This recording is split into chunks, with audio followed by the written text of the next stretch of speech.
বিসমিল্লাহির রহমানির রহিম। প্রিয় সিলেটবাসী, আসসালামু আলাইকুম। আগামী ফেব্রুয়ারি মাসে আমরা একটি দীর্ঘ প্রতীক্ষিত জাতীয় সংসদ নির্বাচনের দিকে ধীরে ধীরে এগিয়ে চলেছি। সেই নির্বাচনের একটি ধাপ হিসাবে আজকে বাংলাদেশ জাতীয়তাবাদী দল সারা দেশে তার অধিকাংশ আসনে প্রার্থী তালিকা প্রকাশ করেছে। সিলেট এক আসনে বিএনপির মনোনীত প্রার্থী হিসাবে আগামী সংসদ নির্বাচনে প্রতিনিধিত্ব করার জন্য আমি মনোনীত হয়েছি। আমার উপর আস্থা রাখায় দলের নেতৃত্বকে আমি ধন্যবাদ জানাই, কৃতজ্ঞতা জানাই। এটি নির্বাচনের একটি ধাপ।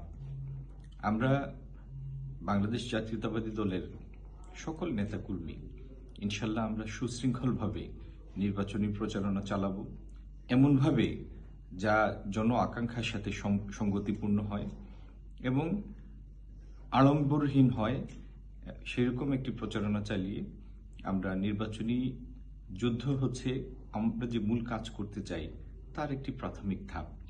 আল্লাহর ইচ্ছায় সিলেটের জনমানুষের সমর্থনে আমরা যদি সংসদ নির্বাচনে জয়লাভ করি, আমাদের পরবর্তী কাজ হচ্ছে সিলেটের জন্য দীর্ঘ পুঞ্জীবিত সমস্যাগুলি সমাধান করা, যার মধ্যে রয়েছে কর্মসংস্থান, জলাবদ্ধতা দূরীকরণ, আমাদের যুবকদেরকে আইটি প্রশিক্ষণ, আধুনিক কৃষির সাথে সম্পৃক্ত করা, আইটি প্রশিক্ষণের মাধ্যমে আইটি পেশার সাথে সম্পৃক্ত করা, সিলেট থেকে মাদক এবং অনলাইন জুয়ারকে চিরতরে উচ্ছেদ করা এবং সুরমার ভাঙ্গনের হাত থেকে রক্ষার জন্য একটি স্থায়ী ব্যবস্থা করা।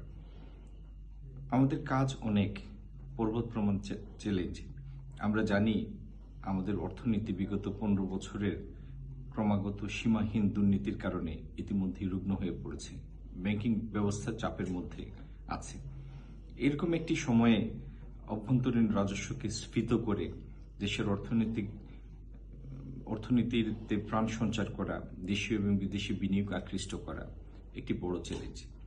আমরা আল্লাহর ইচ্ছায় দেশের স্বার্থে সেই চ্যালেঞ্জ নেয়ার জন্য অঙ্গীকারবদ্ধ হয়েছি, আমাদের পরিকল্পনা সাজিয়েছি এবং ইনশাল্লাহ আপনাদের দোয়া এবং সমর্থনে আমাদের নেতা জনাব তারেক রহমানের নেতৃত্বে বাংলাদেশ এবং সিলেটে আমরা একটি নবতর পরিবর্তনের সূচনা করতে চাই। বাংলাদেশের অর্থনৈতিক ভিত্তি বুনিয়াদকে আমরা শক্তিশালী করতে চাই, সামাজিক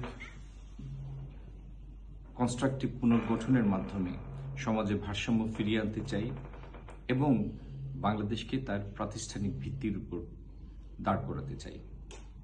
আমরা আপনাদের সমর্থনে সামনের দিকে বাংলাদেশকে এগিয়ে নিয়ে যেতে চাই।